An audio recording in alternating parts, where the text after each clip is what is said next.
السلام علیکم ورحمۃ اللہ وبرکاتہ۔ الحمد للہ رب العالمین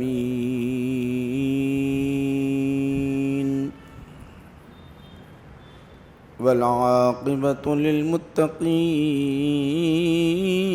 والصلاة والسلام على سید الانبیاء والمرسلین وعلى آلہ الطیبین واصحابہ الاکرمین واولیائہ الکاملین واتباعہ الاجمعین، اما بعد فأعوذ بالله من الشيطان الرجيم، بسم الله الرحمن الرحيم،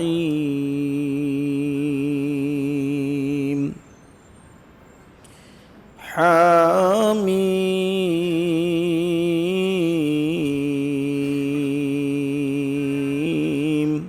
والكتاب المبين، إنا أنزلناه في ليلة مباركة إنا كنا منذرين فيها يفرق كل أمر حكيم أمرا من عندنا إنا كنا مرسلين، صدق الله مولانا العظيم، وقال تعالى في شان حبيبه إن الله وملائكته يصلون على النبي يا أيها الذين آمنوا صلوا عليه وسلموا تسليما، اللهم صل على سيدنا محمد وعلى آله وصحبه أفضل صلواتك وعدد معلوماتك وبارك وسلم۔ عن علي رضي الله عنه قال قال رسول الله صلى الله عليه وسلم إذا كانت ليلة النصف من شعبان فقوموا ليلها وصوموا نهارها، فإن الله ينزل فيها لغروب الشمس إلى سماء الدنيا فيقول ألا من مستغفر لي فأغفر له، ألا من مسترزق فأرزقه، ألا من مبتلى فأعافيه، ألا كذا ألا كذا حتى يطلع الفجر۔ ابن ماجہ شعب الایمان کنز الایمان۔ بزرگان ملت، عزیزان گرامی قدر، معزز سامعین، حاضرین و ناظرین و شاہدین و جالسین، جیسا کہ آپ جانتے ہیں آج شعبان کی 12 تاریخ ہے، کل 13، پرسوں منگل کے روز 14 تاریخ ہے۔ شعبان کی 15ویں جو شب ہوتی ہے، 14 کا مطلب دن 14 کا رہے گا، شب 15ویں جب آئے گی تو ہم اس کو شب برات کہتے ہیں۔ شب برات کے متعلق احادیث شریفہ اور قرآن کریم کی آیت میں ذکر ہے۔ احادیث مختلف و متعدد احادیث شریفہ میں شب برات کا تذکرہ ملتا ہے، اور قرآن کریم کی آیت سورہ دخان کی پہلی، دوسری، تیسری آیت، چوتھی آیت کریمہ میں جس کا ذکر ملتا ہے۔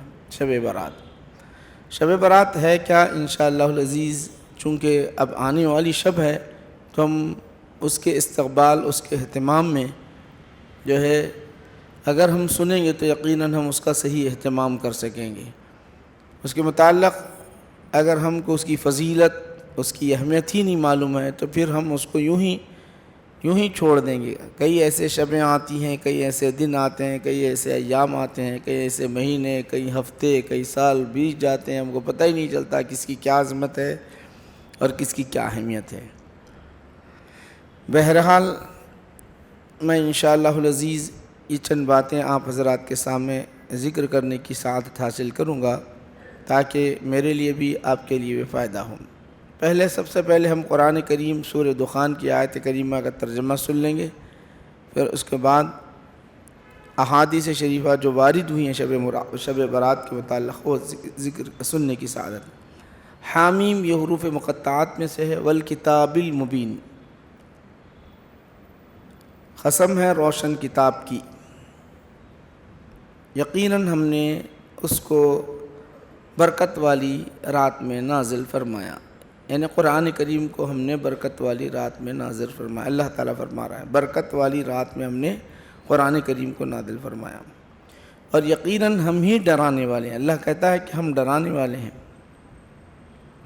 پھر اس رات میں کیا ہوتا ہے؟ فیہا یفرق کل امر حکیم، اس میں تقسیم پاتے ہیں حکمت والے کام، اس میں انجام دیا جاتا ہے۔ کیا تقسیم پاتے ہیں انشاءاللہ اس کو بھی سنیں گے۔ امرم من عندنا، یہ جو معاملات ہیں یا حکم ہیں یا احکام ہیں جو کچھ بھی ہیں یہ سب ہماری جانب سے ہے، کوئی انسان کی طرف سے نہیں یا فرشتے کی جانب سے نہیں یا اور کسی اور کی طرف سے نہیں، بلکہ ہماری جانب سے۔ اللہ کہتا ہے انا کننا مرسلین، یقیناً ہم ہی رسولوں کو بھیجنے والے ہیں۔ رحمتم من ربک، یہ تمہارے رب کی رحمت ہے۔ انہ هو السمیع العلیم، یقیناً وہ سننے والا اور جاننے والا۔ یہ آیت کریمہ کا ترجمہ آپ حضرات کے سامنے ذکر کیا۔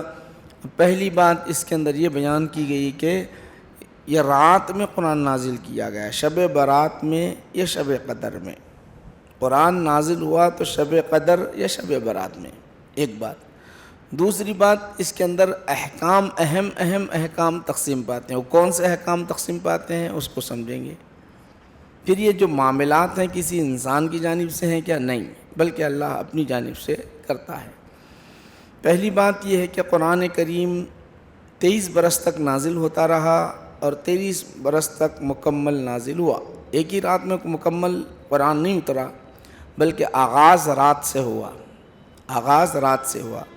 دوسرے مقام پر آپ پڑھیں گے سورہ قدر کے اندر، انا انزلناہ فی لیلۃ القدر، ہم نے شب قدر میں قرآن کو نازل کیا۔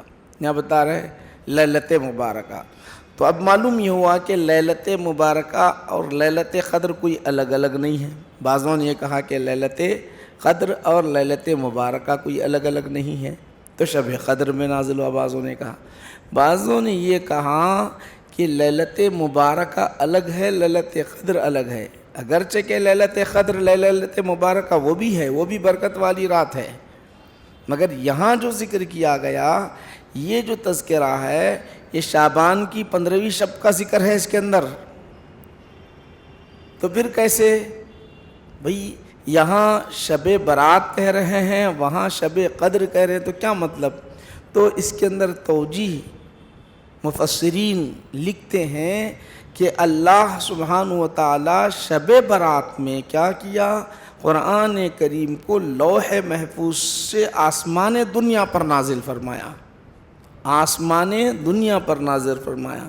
جیسا کہ کچھ بھی اللہ سبحانہ و تعالی احکام نافذ کرنا ہو تو کیا کرتا ہے؟ فرشتوں کو حکم دیتا ہے، پہلے وہاں بحث ہوتی ہے، آسمان پر فرشتے بحث کرتے ہیں، پھر وہ معاملات اترتے رہتے ہیں۔ تو جس وقت حکم ملا وہ تھی شب برات، جس وقت حکم ملا وہ تھی شب برات آسمان دنیا پر۔ پھر وہاں سے جو نازل ہوا ہمارے رسول پاک علیہ السلام کے قلب اطہر پر وہ ہے شب قدر۔ دونوں میں فرق ہے، اور بہت ساری توجیحات اس کے اندر لکھے ہیں، مگر آپ کو یہاں پر اتنا ہی سمجھ میں آنے کے لیے آسانی کی سہولت عام لوگ بھی ہیں، اس لیے میں آپ کو یہاں پر بتا رہا ہوں۔ تو شب برات، اور یاد رکھو کہ اللہ سبحانہ و تعالی رحمان، رحیم، کریم، غفار، ستار، سب وہی اس کے صفات 99 جو صفات ہیں، معاف کرنے والا، رحم کرنے والا، عطا کرنے والا۔ تو یہ جو ہے ہر آن ہر گھڑی اسی کی خیرات بڑھتے رہتی ہے، ہمیشہ جو بھی چیز ملتی ہے اللہ ہی دیتا، ہم کو دوسرے کوئی نہیں دیتے، اللہ ہی دیتا ہے، دیتے رہتا ہے۔ رزق، زندگی، حیات، علم، دولت، عزت، شہرت، صحت، یہ ساری چیزیں اللہ ہی دیتا، اس کے سوا کوئی نہیں دیکھتا۔ اگر آپ اس کے سوا عقیدہ رکھتے ہیں تو آپ کا ایمان نہیں ہے، اللہ ہی دیتا ہر چیز۔ مگر یاد رکھو کہ اللہ تعالیٰ دیتا ضرور ہے، وہ ہمیشہ دیتا ہے، مگر بعض ایسے اوقات متعین کیا جس میں جلد دیتا ہے، جس پہ لنگر لگا ہوا ہوتا ہے۔ جیسا کہ آپ یہ کیسا بول رہے ہیں مول صاحب، یہ کیسی کی بات بتا رہے ہیں؟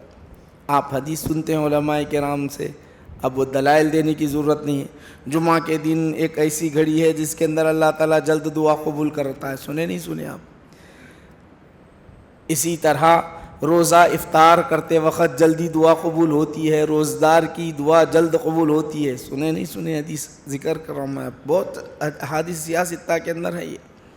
اسی طرح آپ دیکھیں گے کہ جو ہے شب قدر میں جلدی دعا قبول ہوتی ہے۔ اسی طرح آنے کعبہ پر پہلی نظر پڑ جاتی ہے تو فوراً دعا قبول ہو جاتی ہے۔ اسی طرح مقام عرفات میں دعا کر لو تو جلدی دعا قبول ہوتی ہے۔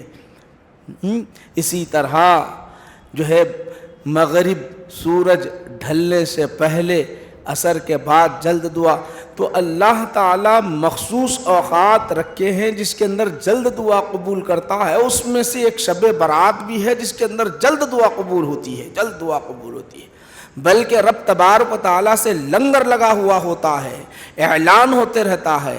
وہ ایسا رزاق، وہ ایسا غفار، وہ ایسا ستار، اللہ سبحانہ و تعالیٰ ایسا ستار عطا کرنے والا، ایسا وہاب رب تبارک و تعالیٰ کی جانب سے۔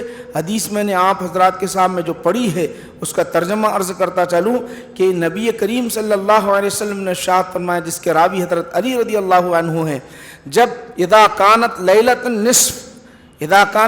النصف من شعبان، جب 14 یعنی 15ویں شب آتی ہے، شعبان کی 15ویں شب آتی ہے، تو اللہ کے رسول نے فرمایا قوموا لیلہا، تم رات میں کھڑے رہو، نماز ادا کرو۔ دیکھیے شب برات میں نماز پڑھنے کا حکم مل رہا ہے۔ صوموا نہارہا، اس کے دن میں روزہ رکھو۔ کیوں؟ اس کا سبب بتا رہے ہیں، اہم بات بتا رہے ہیں۔ فَإِنَّ اللَّهَ يَنزِلُ فِيهَا، اس کے اندر اللہ سبحانہ و تعالی نزول فرماتا ہے، اس کی رحمتیں اترتی ہے۔ کہاں اترتی ہے؟ آسمان دنیا پر اترتی ہے۔ سورج ڈوبنے تک کیا کہتی ہے وہ اس کی رحمتیں کیا کہتی ہے؟ اللہ کی رحمتیں کیا کہتی ہے؟ اللہ سبحانہ و تعالیٰ کیا کہتا ہے؟ آسمان دنیا پر جب آتا ہے، اس کی رحمت جب آتی ہے، اس کی نوازشات جب آتی ہے، تو کہتا ہے الا من مستغفر فاغفر له، سنو کون ہے میرے دربار میں اپنے گناہوں کی معافی مانگنے والا، میں اس کو معاف کر دوں۔ پھر کہتا ہے الا من مسترزق، کون ہے میرے دربار میں رزق طلب کرنے والا، میں اس کو رزق دیتا ہوں۔ کون ہے میرے دربار میں اپنی عافیت طلب کرنے والا، میں اس کو عافیت طلب کرتا ہوں، عافیت عطا کرتا ہوں، میں اس کو سکون عطا کرتا ہوں۔ کون ہے اس طرح ساری رات، الا قضا و قضا حتی یطلع الفجر، یعنی رات جیسی ہی آتی ہے، رات جیسے ہی آتی ہے اور اس طرح کا سلسلہ چلتے رہتا ہے، اور اللہ کی نعمتیں، اللہ کی رحمتیں پکار پکار کر کہتی ہے۔ یہ اہتمام ہوتا ہے اللہ سبحانہ و تعالیٰ کی جانب سے، اللہ سبحانہ و تعالیٰ کی جانب سے۔ کیسا پروردگار عالم! میں آپ کو سمجھاؤں، ہمارے گھر میں اگر کسی کے پاس بچی کی، بیٹی کی، پوتری کی، نواسی کی شادی ہو تو ماں باپ کتنے پریشان ہو جاتے ہیں۔ پیسہ نہیں ہو تو فوراً کیا کرتے ہیں، کسی کے سیٹ کے صاحب کے پاس جاتے ہیں۔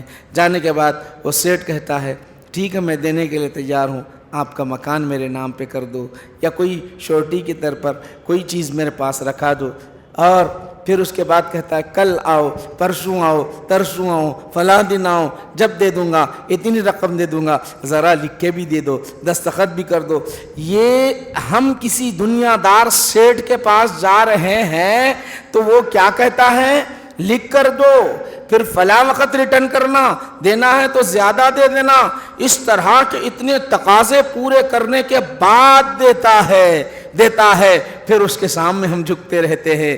نہیں معلوم وہ پیسے بچی کی شادی کے لیے یا کمائی تجارت کے لیے روتے ہیں, اس کے گھر کے ہزاروں چکر کاٹتے ہیں, آج دے گا, کل دے گا, پرسوں دے گا, جب بلایا تب جاتے ہیں. یہ اللہ سبحانہ و تعالیٰ کہہ رہا ہے نہ تمہیں لکھنے کی ضرورت ہے, نہ واپس کرنے کی ضرورت ہے, نہ کچھ اور کرنے کی ضرورت ہے. میرے دربار میں آؤ. تم اگر بھکاری ہو, تمہارے پاس کچھ نہیں ہے, تم محتاج ہے, تو یہاں کچھ کرنے کی ضرورت نہیں ہے. اپنے دل کو جھکاؤ, آنکھوں سے آنسو بہا لو, 2 قطرے اپنے آنکھوں سے ٹپکاؤ اور میرے دربار میں ہاتھ ہلاؤ. پھر واپس دینے کی ضرورت نہیں ہے. تم کو دے کر میں خوش ہو جاتا ہوں, تمہیں عطا کر کر میں خوش ہوتا ہوں, پھر واپس کرنے کی ضرورت نہیں ہے. یہ ساری رات اللہ سبحانہ و تعالیٰ کی بارگاہ سے یہ ندائیں اترتی ہے, بندے آ, میرا دربار, میرا لنگر کھلا ہوا ہے, جو مانگنا ہے, جتنا مانگنا ہے, جو چیز مانگنا ہے مانگ لے, میں دے رہا ہوں. خیرات بٹ رہی ہے, اللہ کی جانب سے ہوتی ہے ندائیں. جاتے ہیں کوئی میرے بھائی دنیا دار کے سامنے کتنے چکر کاٹتے ہیں, سلام کرتے ہیں, اس کے پیر پڑنے کے قریب جاتے ہیں, دروازہ کھٹکھٹاتے ہیں, سیٹھ صاحب دے دو دے دو, سیٹھ صاحب ہے کہ بھی جا رہا ہے. میرا پروردگار عالم کہہ رہا ہے نہیں آنے کی ویسی حاجت نہیں, بس میرے سامنے جھک جا, اپنے ہاتھ پھیلا لے, اپنی جھولیاں پھیلا لے, آنکھوں سے آنسو بہا لے. بندہ تو میرا ہے, میں نے تجھے بنایا, میں نے تجھے پیدا کیا, رزق کی ذمہ داری میں نے لی ہے, کسی نے اور نہیں لی ہے. میں نے رزق کی ذمہ داری, مگر آ تو دے, آ تو چاہ, آ کر مانگ لے, میں دینے والا ہوں, آ کر مانگ لے, میں دینے والا ہوں. مگر افسوس ہے کہ ہم جو ہے نہیں آتے, کوتاہی نہیں کرتے. بتاؤ میرے بھائیو آج کیا ہمارا حال ہے. دعائیں مانگنے کے لیے کیا ہم اللہ کی بارگاہ میں کبھی روتے بھی ہیں, کبھی روتے بھی ہیں, کبھی دل تڑپتا بھی ہے. جیسے سیٹھ کے پاس اگر سمجھ لو کل شادی آ گئی, ایک 5 لاکھ روپے کی ضرورت ہے, تو کیسے بے چین ہوتے ہیں, تڑپتے ہیں, کہاں جاؤں. بے چینی ایسی ہوتی ہے کہ کچھ سجائی نہیں دیتا, بھوک کی پرواہ نہیں ہوتی ہے, پیاس کی کوئی پرواہ نہیں ہوتی ہے, ایسی دیوانگی طاری ہوتی ہے. کبھی خدا کے پاس ایسے آئے ہیں, دنیا داروں کے سامنے جاتے ہیں, پھیلاتے ہیں, ہاتھ پھیلاتے ہیں, کبھی خدا کے پاس ایسے آئے نہیں. ارے گناہ پر گناہ, گناہوں کا انبار لگا ہوا ہے, کبھی فکر نہیں ہوتی اللہ مجھے معاف کر دے, اے اللہ مجھے معاف کر دے. یوں سمجھ لو کہ ہماری چوری پکڑی گئی, ہماری چوری پکڑی گئی, جج آج فیصلہ کرنے والا ہے. سمجھ لو جج آج فیصلہ کرنے والا ہے, اس کا ہاتھ کاٹ دیا جائے, ہاتھ کاٹ دیا جائے تو تڑپتے رہیں گے, بلکتے رہیں گے, کہیں گے کہ مجھے معاف کر دو جج صاحب, جتنی دولت ہے لے لو, میرے ہاتھ نہ کاٹو, میرے ہاتھ نہ کاٹو. کبھی اتنے گناہ کیے ہیں تو کبھی رب کی بارگاہ میں ہم بولے بھی ہیں, مولا میں نے نمازیں چھوڑی ہے, میں نے روزے چھوڑے ہیں, میں نے غیبت کی ہے, میں نے گالیاں دی ہے, میں نے لوگوں کو ستایا ہے, مولا مجھے معاف کر دے. کہیں ایسا نہ ہو کہ میں تیرے دربار میں کھڑا ہوں, اس وقت جو ہے جب جہنم میں جانے کا حکم مل جائے تو اس وقت کوئی بچانے والا نہیں ہوگا. ایسے سمے میں کیا ہوگا؟ اس سے پہلے بندے مومن اپنے گناہوں کی معافی کی بھی اللہ کے دربار میں کیوں نہیں مانگتا؟ اللہ کہتا آج مانگ لے, پھر محشر میں پریشانی نہیں ہوگی, پھر وہاں پر حساب و کتاب میں پریشانی نہیں ہوگی.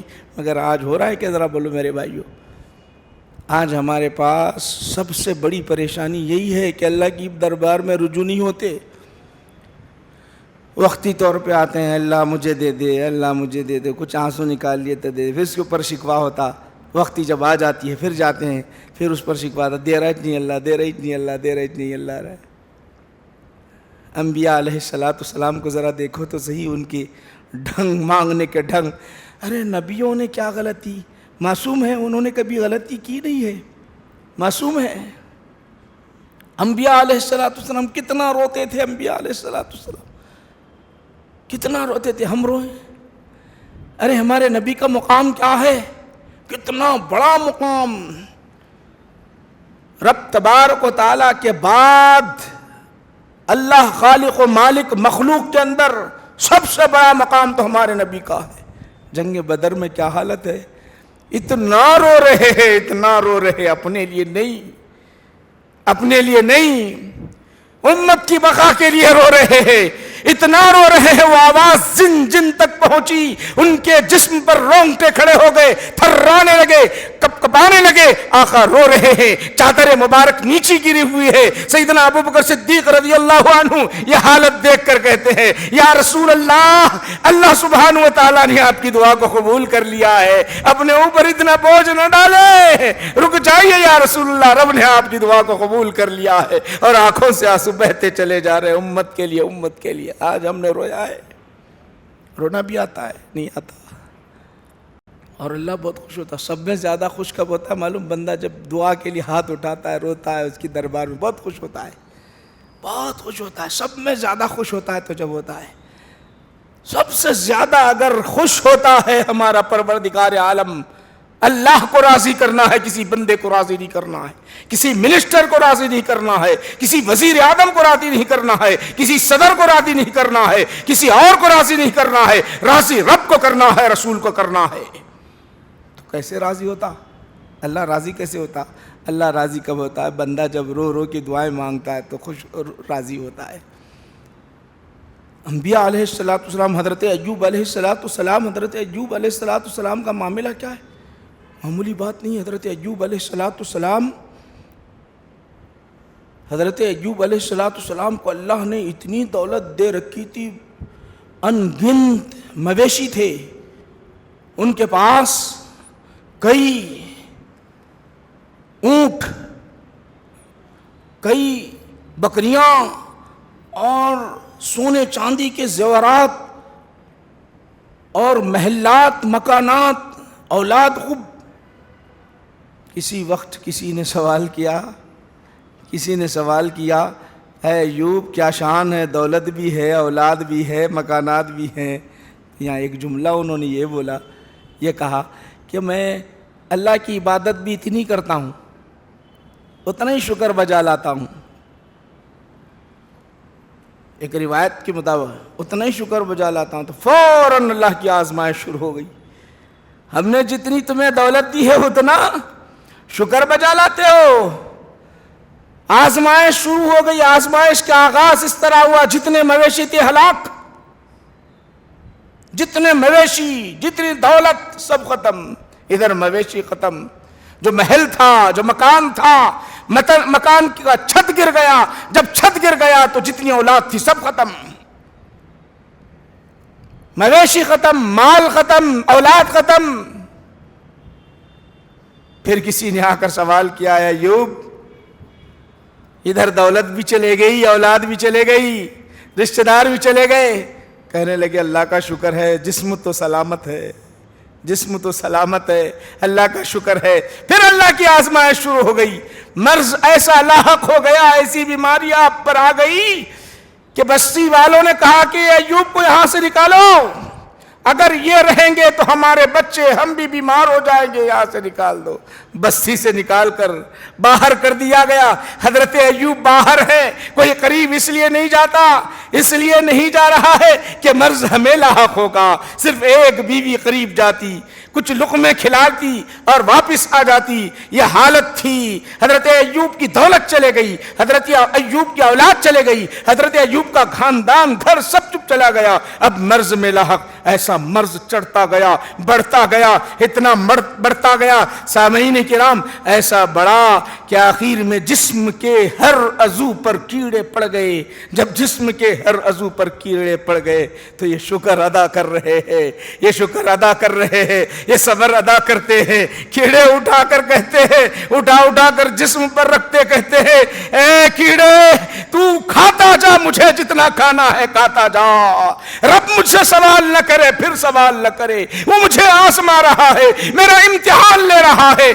تو میری غذا ہے، غذا بن کر میرے جسم کو چوستا جا، میرے خون کو چوستا جا، اس کے اندر رنگت پیدا کرتا جا اور میرا مقام بلند کرتا جا. ادھر رب کی طرف رجوع ہے، رب کی طرف رجوع ہے. آخر میں اتنا مرض بڑھ گیا، وہ کہنے لگے جب اللہ نے توفیق عطا کی، دعا کرنے کی توفیق عطا کی، مغفرت کی توفیق عطا کی، تو اذ نادى ربه انی مسنی الشیطان بنصب. اللہ سبحانہ و تعالی یاد کرو ایوب کو، میرے ایوب کو یاد کرو. جس وقت دعا کر رہے ہیں تو کیا کہتے ہیں؟ مولا انی مسنی الشیطان، شیطان نے مجھے چھو لیا ہے جس کی وجہ سے مرض لاحق ہوا ہے، مجھے معاف کر دے، مجھے معاف کر دے۔ وہ دعا مانگ رہے ہیں، رو رو کر دعا مانگ رہے ہیں، یہ شیطان کا فعل ہے، اللہ کی آزمائش، اللہ کی آزمائش ہے، اور یہ کہہ رہے ہیں مولا مجھ سے کیا خطا ہو گئی، شیطان نے مجھے چھونے کی وجہ سے یہ سب کچھ ہو رہا ہے، یہ سب کچھ ہو رہا ہے۔ تو رب تبارک و تعالی فرماتا ہے کتنا پیارا، اذ نادى ربہ ایوب، کتنا پیارا بندہ ہے، دیکھو تو صحیح میری طرف رجوع ہوا ہے، اور کہتا بھی کیا ہے، شیطان نے مجھے مس کر لیا کہتا ہے۔ اسی وقت اللہ سبحانہ و تعالی نے کہا میری عطا کو دیکھا ہے ایوب، اب تیرا جسم سڑا ہوا ہے، اب میں کیسے اسے صاف کرتا ہوں، تیری اولاد جو چلے گئی ہے اسے کیسے عطا کرتا ہوں، تو بے گھر ہوا ہے اسے کیسے عطا کرتا ہوں، ساری دنیا دیکھتے رہے گی، دنیا جب تک ہے اسے یاد کرتے رہے گی۔ اللہ نے کہا اے ایوب اب تم اپنے قدم سے زمین پر مارو، زمین پر مارنا تھا، چشمہ نکلا، چشمہ نکلنا تھا، کہا کہ اس سے نہا لو، نہانا تھا کہ وہ ایوب جو ضعیف ہو چکے تھے، بوڑھے ہو چکے تھے، جسم کمزور تھا، لاغر تھا، نہ اٹھ سکتے تھے، نہ چل سکتے تھے، نہ بول سکتے تھے، نہ ہل سکتے تھے، وہ اٹھ کر جیسے ہی نانا تھا ایسے جوان بن گئے، پہلے سے بہتر ہو گئے، طاقت پہلے سے زیادہ آ گئی، پہلے سے حسن زیادہ آ گیا، ہنسی پہلے تھے اور ہنسی آپ اور بڑھ گیا۔ اب اس کے بعد کہا ہم تجھے اولاد بھی دیتے ہیں، اس سے زیادہ اولاد عطا کی، ہم تجھے دولت دے دیتے ہیں، اس سے زیادہ دولت عطا کر دی۔ یہ اللہ حضرت ایوب رجوع ہو رہے ہیں تو اللہ تعالیٰ عطا کر رہا ہے۔ دینے والا کون ہے بولو بندو بھائیو، اللہ دینے والا ہے۔ کہاں رجوع ہونا ہے؟ ہم رجوع اللہ کے دربار میں۔ کبھی ہم رجوع ہوتے ہیں کیا بولو؟ حقیقت میں رجوع نہیں ہوتے، نہیں ہوتے۔ ارے فرض نمازوں میں جب امام صاحب ربنا آتینا فی الدنیا حسنۃ وفی الآخرۃ حسنۃ وقنا عذاب النار، فرض نماز میں امام صاحب کہتے ہیں تو کیا کرتے ہیں آپ بولو؟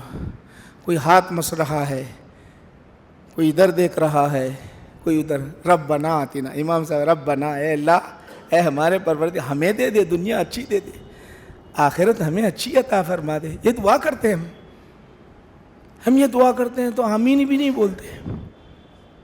جس رب کے دربار میں ہم دعا مانگ رہے ہیں ہماری کیفیت یہ ہے، ہماری حالت یہ ہے، تو یاد رکھو اے مسلمانوں، آپ کو میں بتانا چاہتا ہوں یہ آنے والی شب بہت اہم ہے، اس میں دعاؤں کا اہتمام کرنا، خوب دعاؤں کا اہتمام کرنا۔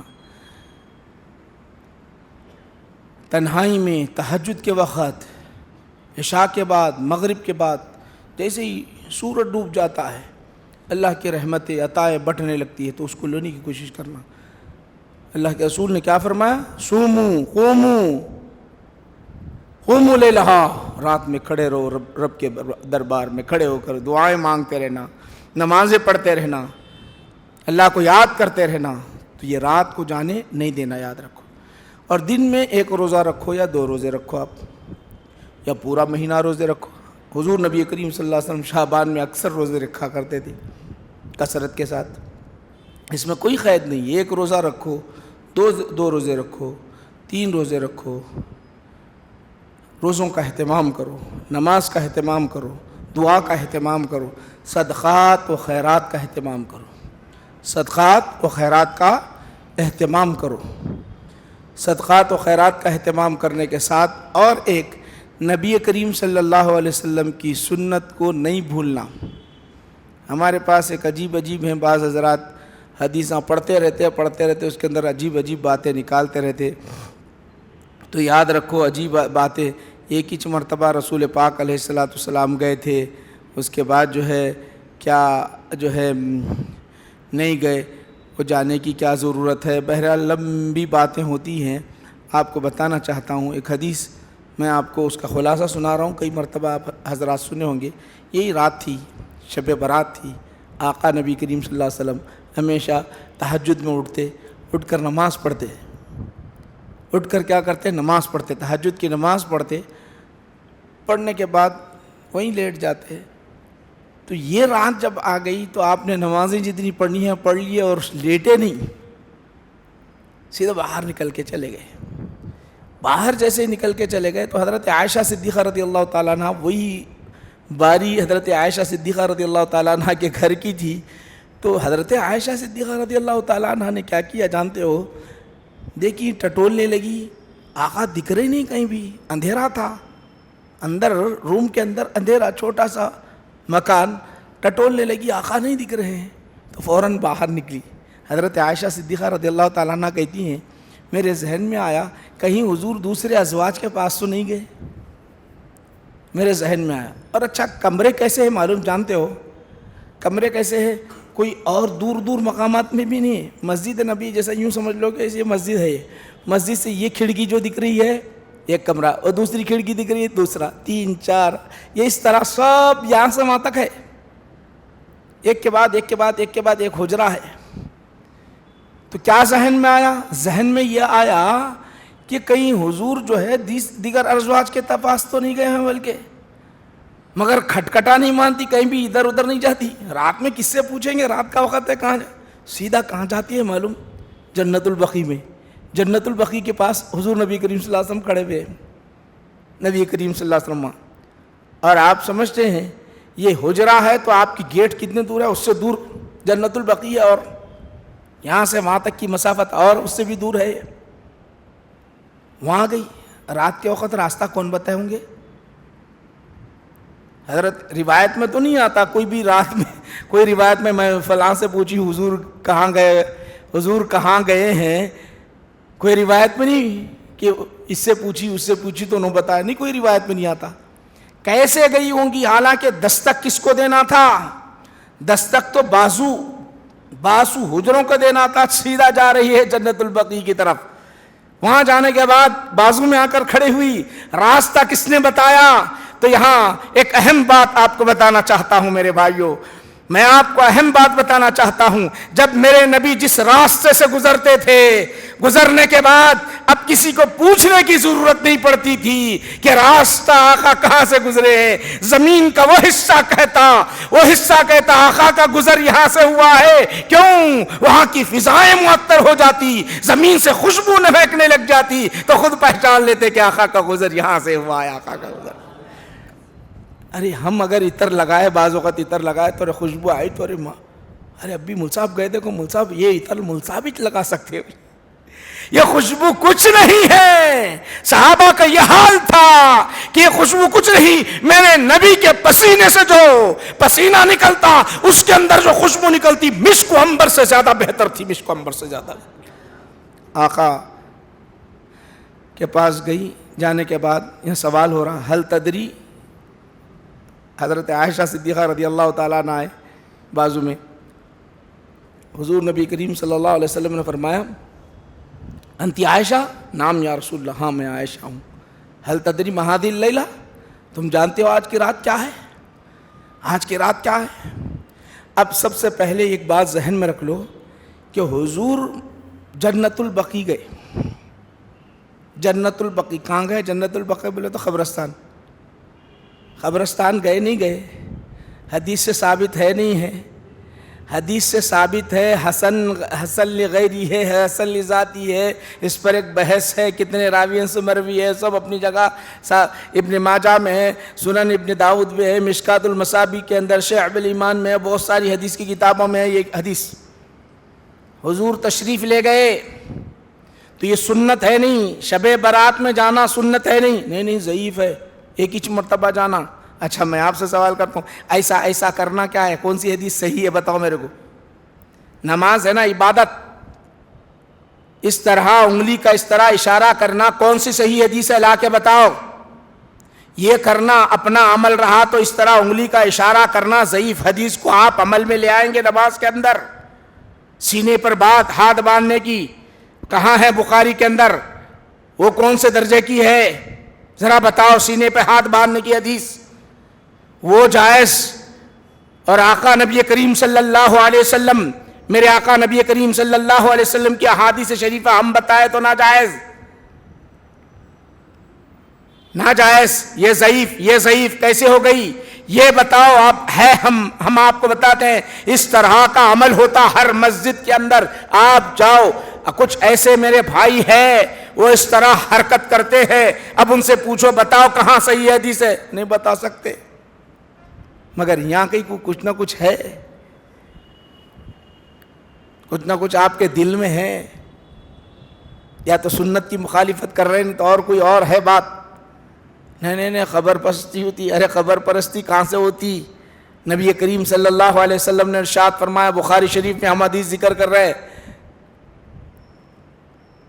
نہیتو ان زیارت القبور فزورها، کنت نہیتو، میں نے پہلے تم کو زیارت قبر سے منع کیا تھا، فزورها، اب تم زیارت کرو، زیارت کرنے کا حکم دیا اللہ کے رسول صلی اللہ علیہ وسلم، بخاری شریف کے اندر ہے۔ مگر عجیب ہے کہ قوم بس ہمارے لیے پیچھے پڑی ہوئی ہے۔ تو یاد رکھو کہ میرے بھائیوں، یہاں پر جتنے بیٹھے ہوئے ہیں، آقا نبی کریم صلی اللہ علیہ وسلم کی سنت ہے زیارت قبر شب برات میں۔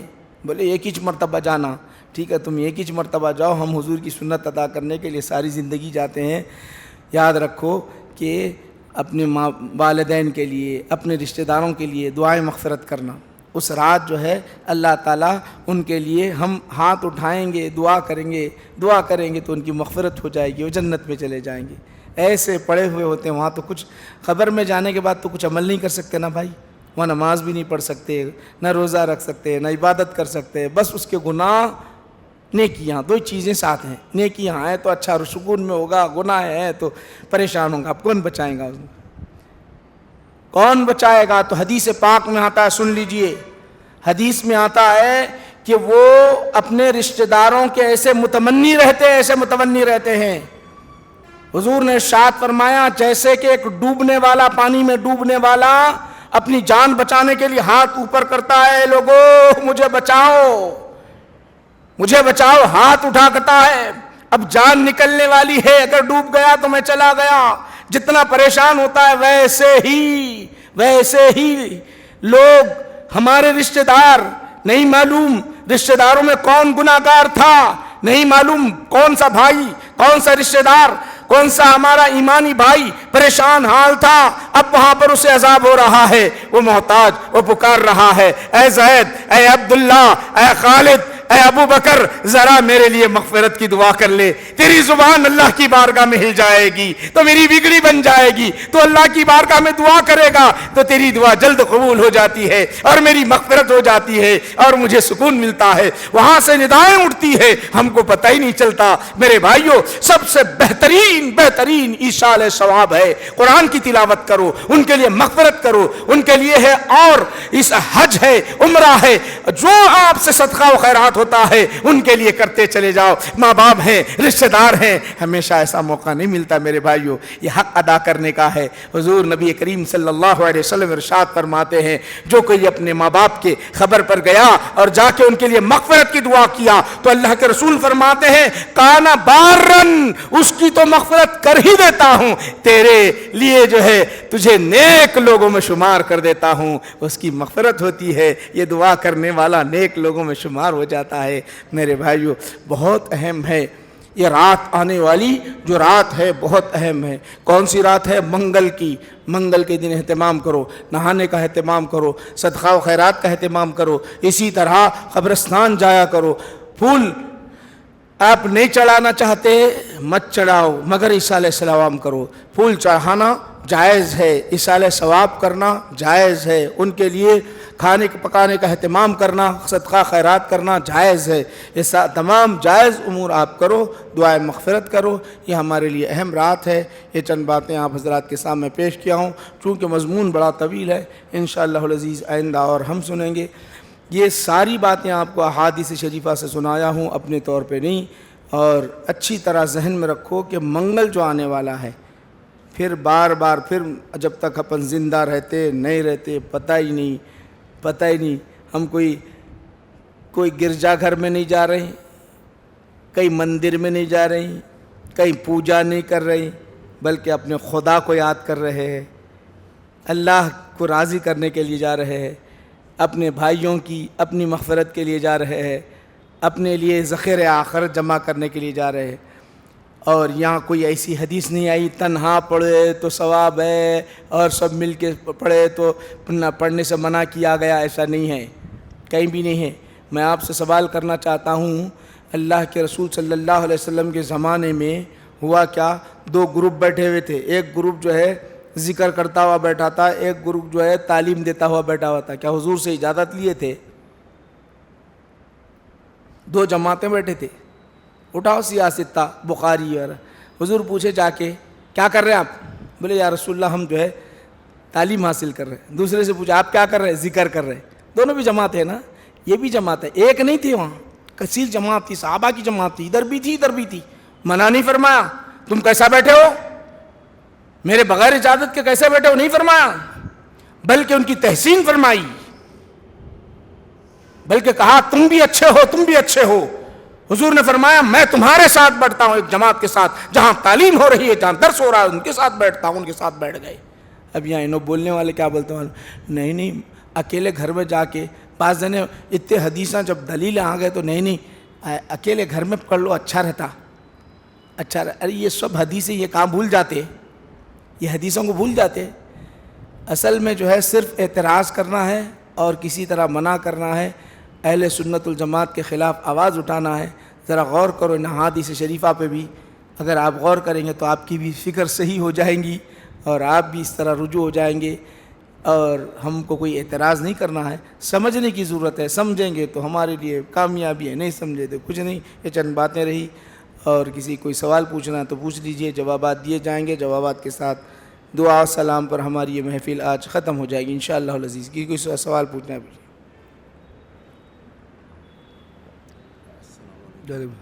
کوئی مؤذن اذان دے کے کسی اور مسجد میں جا کے نماز پڑھ سکتا ہے؟ ٹھیک ہے، اور کسی کا کوئی سوال؟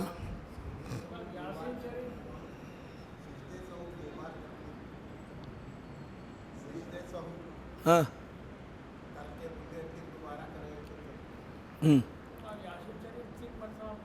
ہاں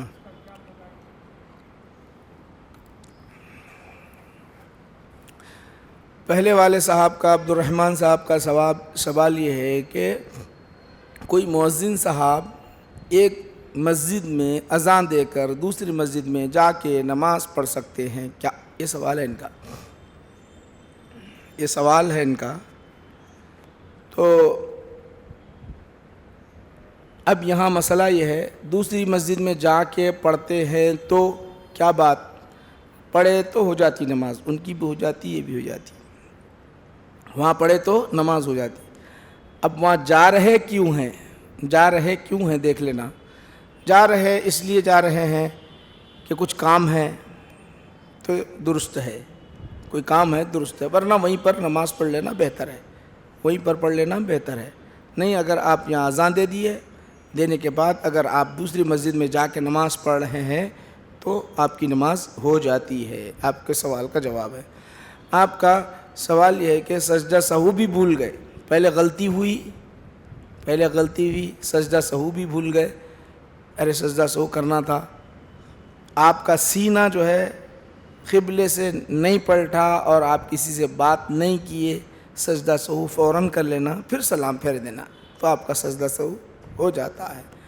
آپ کا سوال یہ ہے کہ شب برات میں 3 مرتبہ سورہ یاسین پڑھتے ہیں، اس کی کیا حقیقت ہے؟ یہ بھی حدیث شریف سے ثابت ہے۔